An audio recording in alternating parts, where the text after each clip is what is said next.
Hello, I'm Brett Gilliland, host of the Circuit of Success podcast, and here's what's coming up. I mentor all ages, but for me, Good Morning Gorgeous became me being me, my life experience, giving that back and turning it into a business of coaching.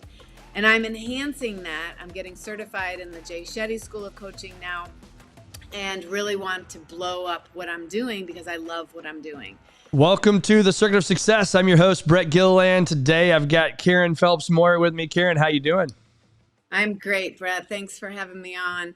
It's good to be with you. And, by the looks, people can probably see up there. You got the Notre Dame football. You got the Notre Dame helmet. You're sitting where? I'm in my home in South Bend, and it does look like I'm a big fan, but I have a house here that I visit my parents, and then I rent this house out during the season. So I just happen to be right now working on a few things in my new business. So yes, I love it, which we will talk about soon. You are the founder and CEO of Golden Minds and Good Morning Gorgeous, and the founder of Eluna Network, the foundation that you're involved in. Do amazing work, and so excited to spend time talking about all those. But if you can, Karen, let's just kind of start with what I do on every podcast of what's made you the woman you are today. I know that's a pretty bold, or not bold, but kind of an open question, right? That could go a million different directions. But really, what's made you the woman you are today to wake up and be involved in some amazing companies and the work and the impact that you're making in the world? Well, I grew up here in South Bend. The family came here when I was 5 years old, so I was influenced by an incredible university for the character and personality that we develop in those youthful years. So I could walk to campus and be around some really great people. Learned to give back at a very young age. Was very determined in my career. I was going to do television, and married a professional baseball player at a very young age, and then supported his journey for about the next 30 years. Along the way, did some philanthropy and created our own foundation. And so therein lies, my work and what I do to this day. Awesome. And your dad is a legendary basketball coach there at the University of Notre Dame, Digger Phelps. He's a hell of a guy. And how's Digger doing? He's well, thank you.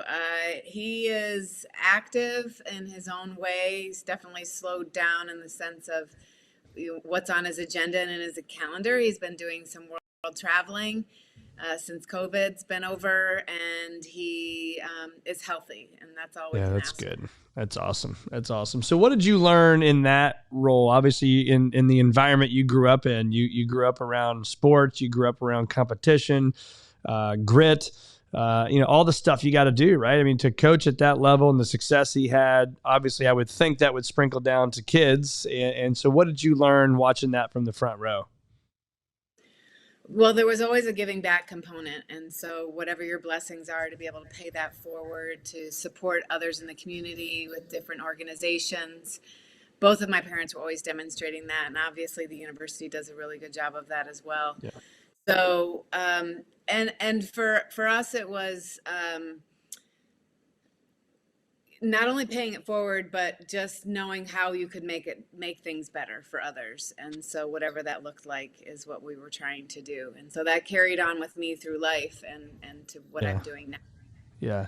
So let's talk about that, what you're doing now, Golden Minds and Good Morning Gorgeous, the two companies that you are a part of and founded and run and making a huge impact. But let's start with Golden Minds. That's on the T-shirt there. So we'll talk with that first, because I love what you're doing with that. That's how we were introduced, and just excited to spend some time talking about it. Let's do that. Well, thank you. So really the story goes, I got very involved in grief and creating a grief camp for kids in the year 2000. Kids ages 6 to 17 get to attend our camp. We partner with hospice type organizations. These are kids who've lost a loved one, and then they're surrounded by others, grieving, and don't feel so isolated and lonely. It's a beautiful camp called Camp Aaron. Then founded another camp called Camp Mariposa. That's a camp for kids who live with family addiction. These kids are ages 9 to 12 who actually we're breaking the cycle of addiction. It's been around long enough to be proud to see that. The Department of Justice sees it as a camp for prevention. And so grief and the addiction and the crossover for me was suicide prevention. And I've worked in that area for a long time on a national level. And so being a mom of many and having college athletes, I pay attention to this world. And about this time last year, we had too many deaths by suicide that were national stories. And I saw this idea of taking what we have now in name, image, and likeness and having that be access to student athletes and launching a platform at the same time called Golden Minds. And this is the mental health support for our student athletes.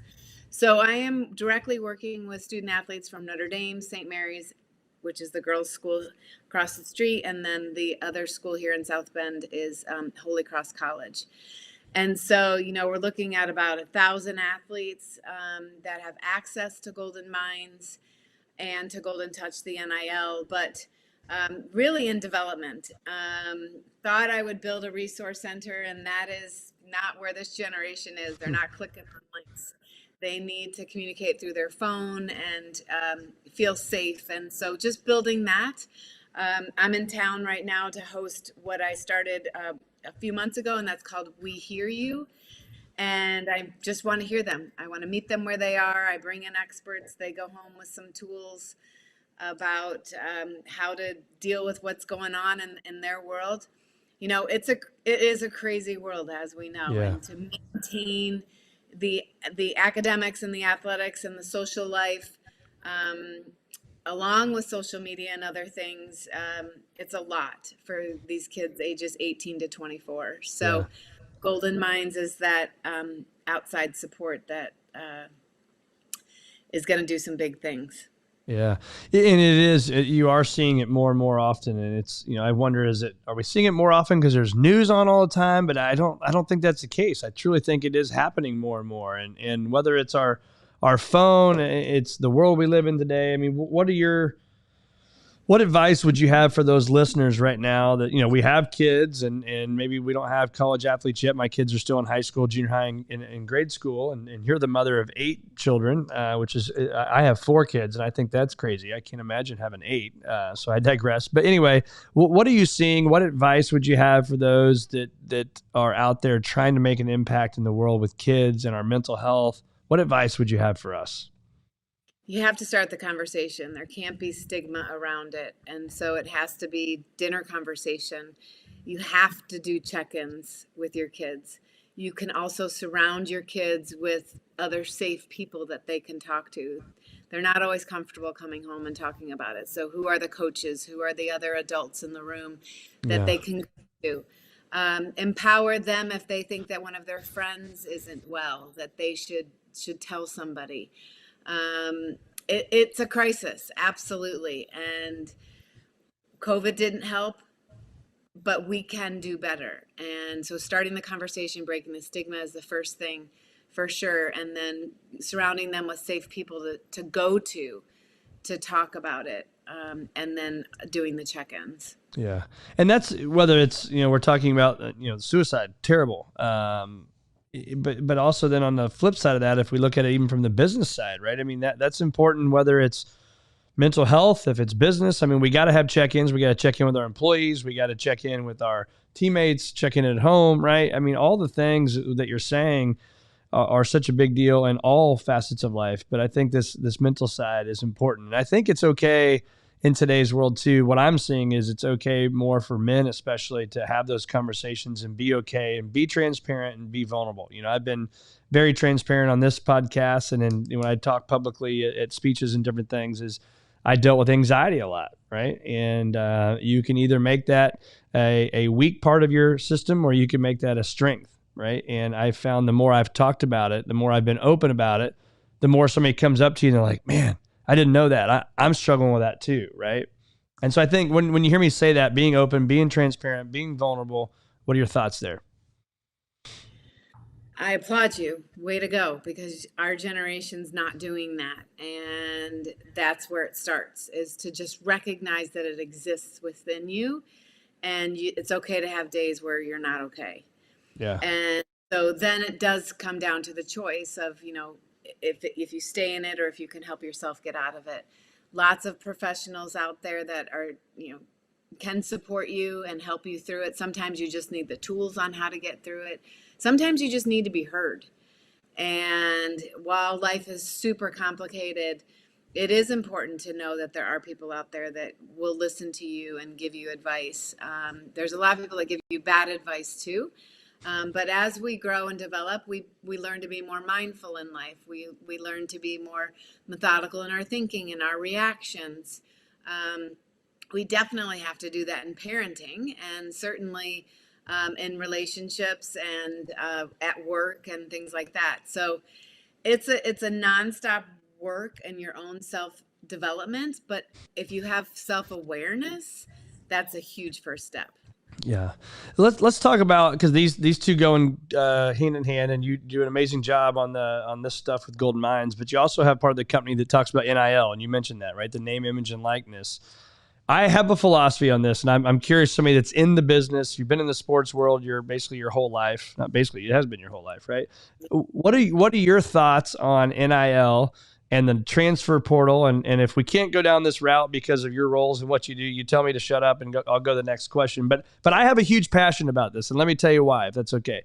I struggle with. I think let's just take the March Madness, the college basketball we just got done with, right? We saw teams you never would have bet any money on that they'd be in the Final Four, right? So I think it's leveling the playing field there. I love that part of it. Here's what I don't like. I don't like the fact that when I played a little bit of golf in college, let's just use that as an example, that if my coach comes and holds me accountable, and I don't want to be held accountable in today's world, right? I'm a kid. I don't want to listen to it. I don't want to be challenged. I don't want to be held accountable.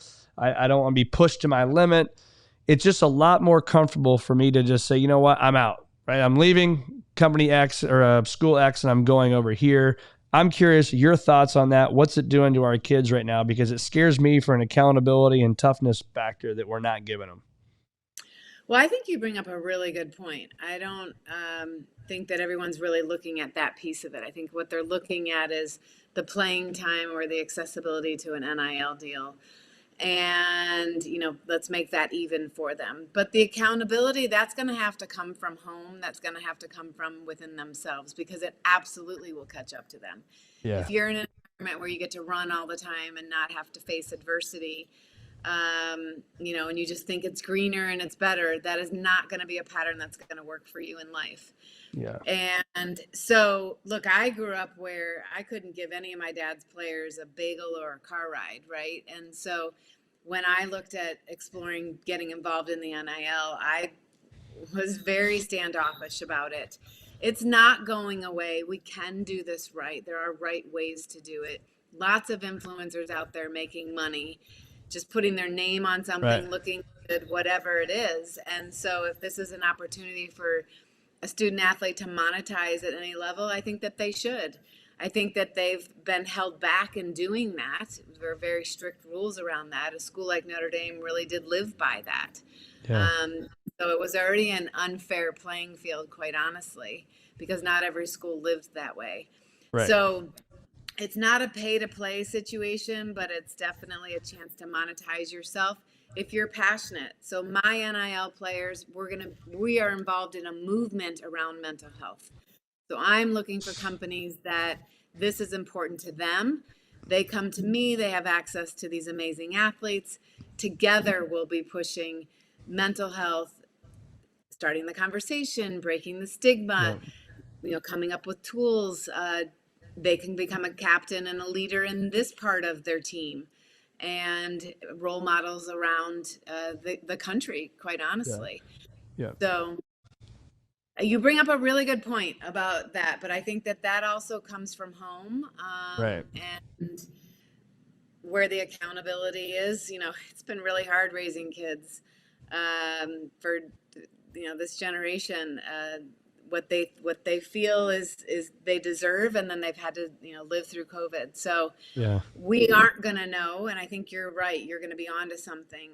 Certainly, if you're a coach, the transfer portal is very difficult. So it is what it is. There can be some stricter boundaries around it, I suppose, but it's going to exist, and we're gonna have to figure out how to. Right. Manage it. It's funny. I I love kind San of Diego State being in the final game, by the way. Uh, you love San Diego, that. that was like a dream come true for our town.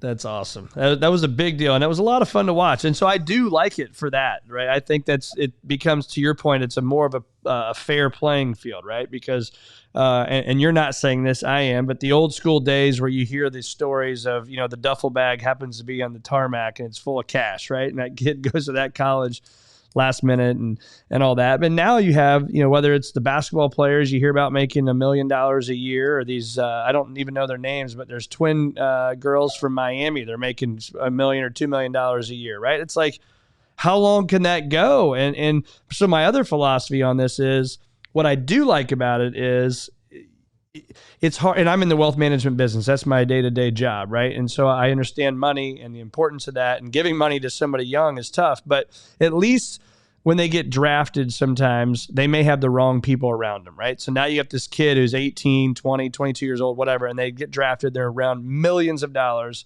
and no circle. I at least like the fact that I would trust, if a kid's making even $100,000 at Notre Dame, there's a slew of people around him or her that's going to take care of them, right? That's my hope. I hope that these universities are doing that they are creating people around them to be good stewards of what's going on. Not necessarily per se. So my NIL is Golden Touch. My NIL for these student athletes is the A to Z. It supports them from the contract through the obligation, when they get the money, the finances, the taxes. I'm also bringing in things, organizations that are going to support the kids and mentor them and educate them on what to do with their investments. So it's the whole package of the student athlete, the human being today and into the future. Not necessarily are all of the NILs doing this. And certainly Notre Dame is not, we are last to the table on the NILs. We're a very small group. I'm separate than the university. I'm just here for the students as a third party, with the university's blessing, because my whole package is around mental health. And so I just want shout outs. I want stories. This is how we're going to break the stigma, is that you're hearing stories of others feeling just like you. And if you need help, then we'll find you help. Yeah. So I'm bouncing around here on some things, but let's talk about, I read on your website for the Good Morning Gorgeous, you were using your words, you were in your 50s when you did this. You bet on yourself. You're starting a new company. Talk to our listeners out there right now that have that dream, right? They want to follow. They want to be the best version of themselves. They want to achieve a future greater than your past, which is our motto. Talk to them. What advice do you have for them? Why did you bet on yourself? And are you happy you've taken the risks that you've taken? Well, quite honestly, I didn't get to live my dream, and that was to work in sports television in the 80s and 90s, and followed my husband's dream and path, and he played a very long time, and that just became our world. And so I was always kind of in a corner trying to figure out what I was going to do. And at 40, I started my own spin studio because I loved doing it and it wasn't in my neighborhood. And then, and other projects like that. So after the divorce, I did a lot of work on myself, and I was trying to figure out what I wanted to do. I have a degree from Notre Dame. Again, I didn't get to do my career, and that is a regret for me. And I'm just being authentic and vulnerable, sharing that. So how long did you know that? Sorry to interrupt, but how long did you know that? How long did that regret take you, or not regret, how long did it take for you to realize you were having regret? I certainly have been open about it, probably more in the divorce, because, that was his dream. I was supporting his dream. And then you get to reflect when you don't end up staying together. You're just like, okay, lots of amazing, great things we did as a couple and as a family that I would never change. But for me, I worked in television in high school. I went to Notre Dame. I interned summers. Like, this was my dream. This was my goal. This is what I was going to do. I started the path of doing the Olympics. I did the 88 Olympics in Calgary with ABC, was supposed to go to Seoul, and then got married instead. And we were traded after we were married. I think if we'd stayed in Chicago, it would be a different story. but we were traded, and there began this journey of many, many moves and 9 teams and decades in Major League Baseball. So for me, certainly in a divorce, I verbalize it. I may have felt it, but now I verbalize it. And I have Yeah. daughters, so I share this with them, and they get it and they see it and they understand. And so now I share it with other women. And so for me, when I took my grief work to a place organically helping widows reimagine love, Mm. because I had a friend who was a widow and she had set up her match and took it down. I'm like, no, we can do this. And it went well and built self-esteem and self-confidence. And she was dating again. And I thought, well, this is cool. I could do this. So Right. that's where the Good Morning Gorgeous comes from, the elite TLC dating. And then along the way, other populations came in. I work with men and women and divorced people, people who haven't dated in a long time, people who've been sick and are getting out there dating again. So reimagining love. And then there's this whole thing about your dreams and where can you take your dreams, no matter where you are in life. So I life coach people. Some people have fallen into money and want to figure out what to do with it. Some people in their careers. I mentor all ages. But for me, Good Morning Gorgeous became me being me, my life experience, giving that back and turning Yeah. it into a business of coaching. And I'm enhancing that. I'm getting certified in the Jay Shetty School of Coaching now, and really want to blow up what I'm doing because I love what I'm doing. And so I'm excited about that. So I have that, and I have this mental health piece. And I have 2 freshmen in college athletes. And so I live this with them, the mental health and sports. And my youngest has been in residential treatment. She's adopted special needs for the last 2+ years. And so Mm. I also live that as well. So I'm walking the talk, but I'm also building communities and finding holes where we don't have things, and how can I find the experts to build what I can at Golden Minds to support student athletes, Yeah. not only here, but I hope to take it everywhere. And where did you find your passion? Do you think that just came to you like just one day, or is that years of like, thinking about it, journaling, dreaming, whatever it is? Like, how did that come to you? I wish Like, I why was. this? Like, my point to that is why this, right? Yeah, no, I think when I formed Good Morning Gorgeous, I was definitely going back to mentors in my life and saying, okay, what is my life? What could it look like? I even thought about going back into television, going back to the Olympics. It's going to be in LA in 28. That's right. And then things were just happening organically and naturally. And in COVID, I was able to keep coaching people. I could take on as many people with a lot of downtime, with all of us being at home. So that just evolved that way. I got certified as a thought coach, just kept enhancing myself and the business. And I get to apply that to my clients. So now I can really reflect and say, okay, I like the flexibility. I like being able to travel and see my kids and live life a little bit. I have to be there for my youngest. I, drive her journey, navigate that, which is not easy day to day. And this allows me to still connect people, be connected to people, build community. And I'm sure that I learned all that right here at Notre Dame. Yeah. I saw it. And your value system, right? I mean, I think that we talk about that at work a lot.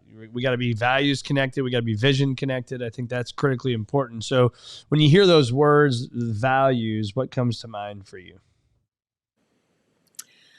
Well, I think what you need to learn in a value is that perfectly imperfect is okay.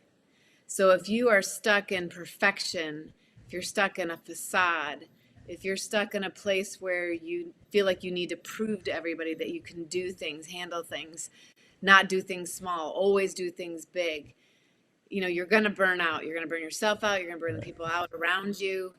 And so then the next thing is authenticity.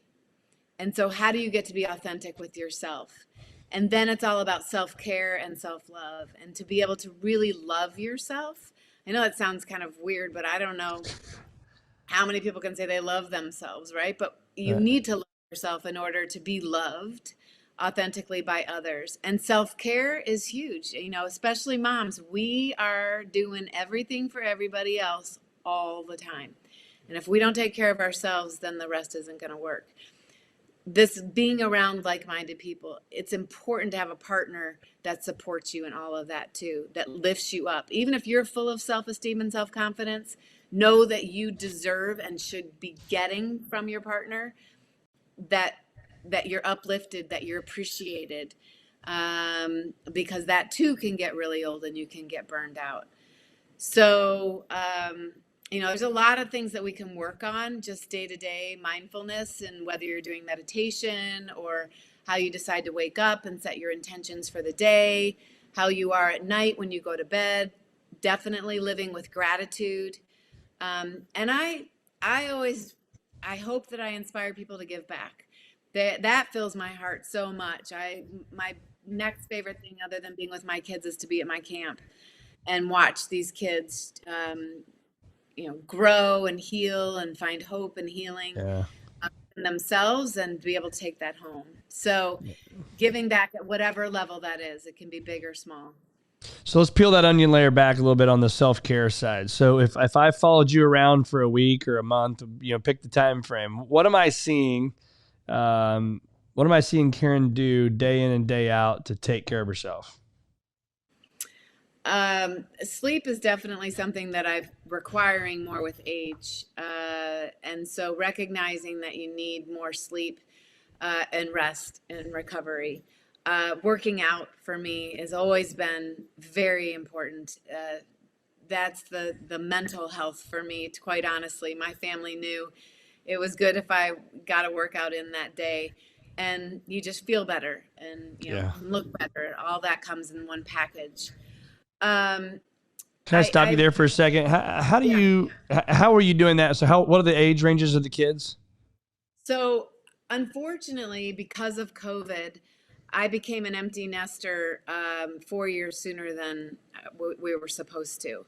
Okay. And in the divorce, Jamie and I have been sharing. So I've been in transition for a while now, in the sense of what was normal. And by the way, what's normal? I was married to Major League Baseball and moved 88 times and had 8 kids.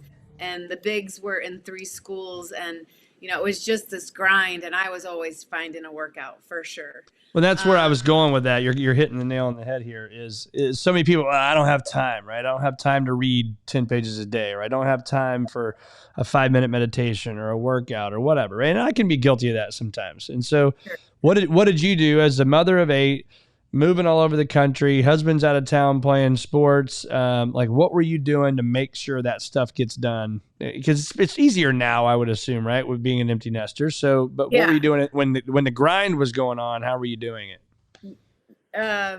It was just always a part of the schedule. So if I was, I owned the spin studio, so that was 7 years of my life teaching that 5 a.m. class, and probably 2 more during the day. But just always, if we were on the road, I was in the hotel. It was just a priority to me. And I think that's what it comes down to. And a lot of people, we do get caught up in not making ourselves a priority. And with age, I'm going to do Pilates until I'm 100. You have to change your workouts where, I used to box and do really hardcore cardio. If I can get 1 Pilates session in a day, I'm thrilled. So you just recognize that actually that's super important anyway, for your health. Eating right, watching alcohol consumption, which definitely got harder in COVID, and then all of a sudden now we're like, okay, we can't do that every day anymore. It's So 3:00. What are we gonna do now? I guess we drink. exactly. But I think it has to be innate. You can surround yourself with others too. So if your partner is motivating and inspiring that way, you can do it together. I think it's a great example for the kids. It's just who I've always been, and so that's just who I'll always be. I have good role models around me. It's hard for you to understand somebody that doesn't do it, isn't it? No, I get that. I think a lot of people can get away with that. I think that catches up to you at some point. Um, we're an athletic family. I love playing tennis and golf as well, but they're, extracurricular sports in my life. Yeah. Just staying active, I think, is just important. Yeah. I live in California where we lead an active life. I don't get to hibernate in these winter states. And it keeps you young. I'm around student athletes all the time. They keep me young. Yeah. So. Love it. When you hear the word fear, I used to ask this question. I'm getting away from it for the last couple of months, but the fears you've put in your mind over the years, how many of those fears have actually blown up to the magnitude you put them in your mind to be?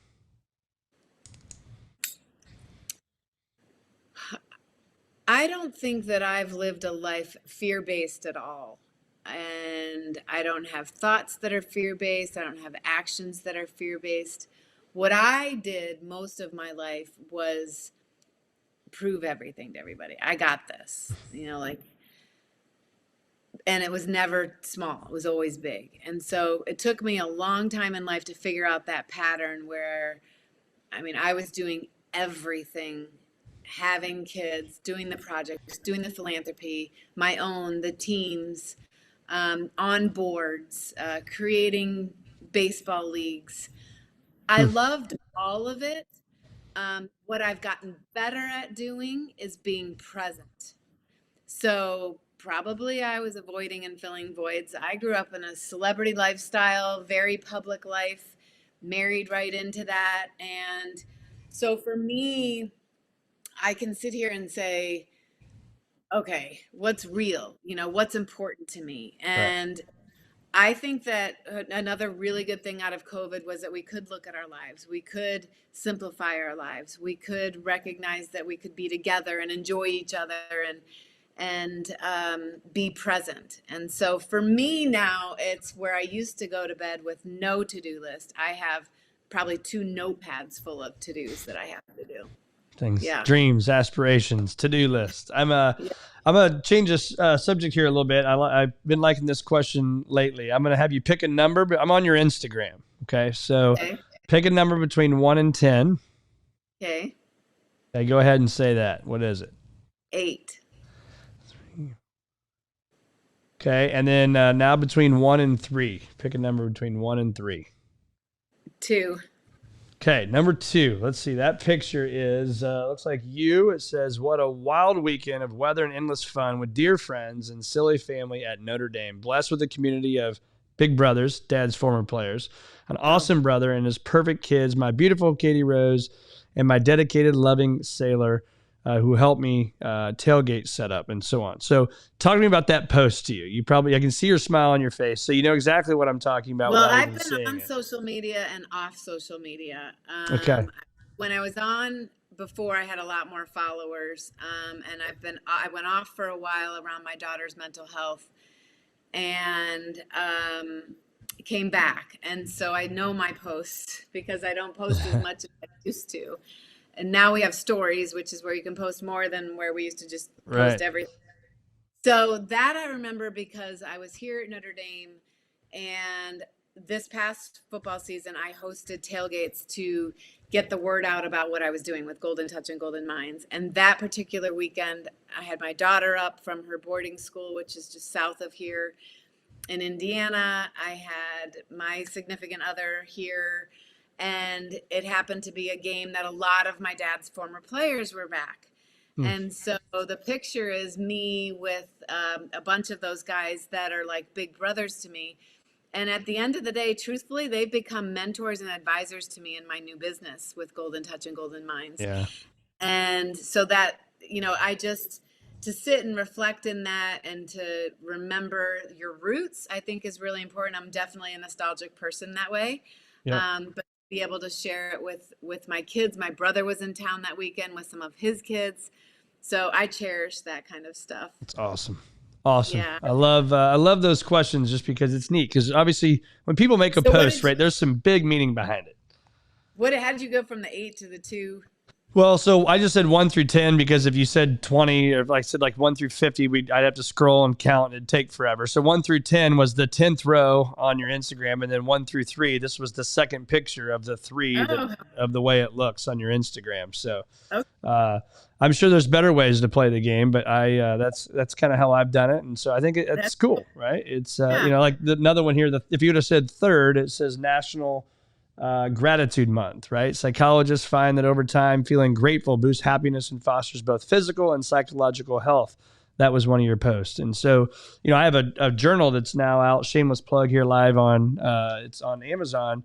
But one of the things that we talk about every day is your gratitude, right? What are the 2, 3, 4 things that you're thankful for? And I find that even on days where, you wake up, maybe you're a little tired, had kid events, whatever, is if I can focus on the things I'm grateful for every day, man, it's a game changer, right? And then at the end, I have a gratitude exercise that I think is important. That, how many times do we take pictures with these phones, right? We take pictures and we may not look at them.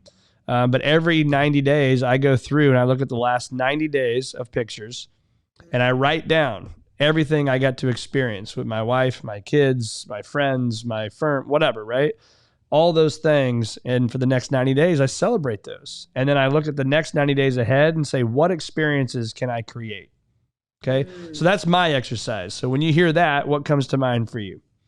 Well, that's fantastic. I think the piece that I find most inspiring, because I do all of what you do, is to look ahead and how, what am I going to create ahead? And that's harder for me. I like to really, when you're really present, I guess that's setting your intentions more. Yeah. Similarly, I look at photos from a year ago. So today I'll look at photos from a year ago and the year before that. And that really takes me back. I'm screenshotting those and sending those to my kids all the We time. do the exact same thing. It's so awesome. Remember when? Yeah. And no, I'm grateful for pictures. I'm definitely that person. I had albums. My first 4 kids have a lot of photo albums. The rest don't, because Right. we don't have Life kids gets anymore. busy. Right.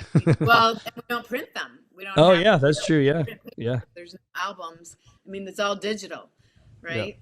Yeah. Yep. So that's really great. And that's, not many men do that, Brett. So I applaud you for that, because to sit in gratitude is really confusing to people. You can be grateful and feel blessed and count your blessings and pay it forward, but to really specifically write it down, and to reflect on that. And it can be the smallest thing, like I got out of bed.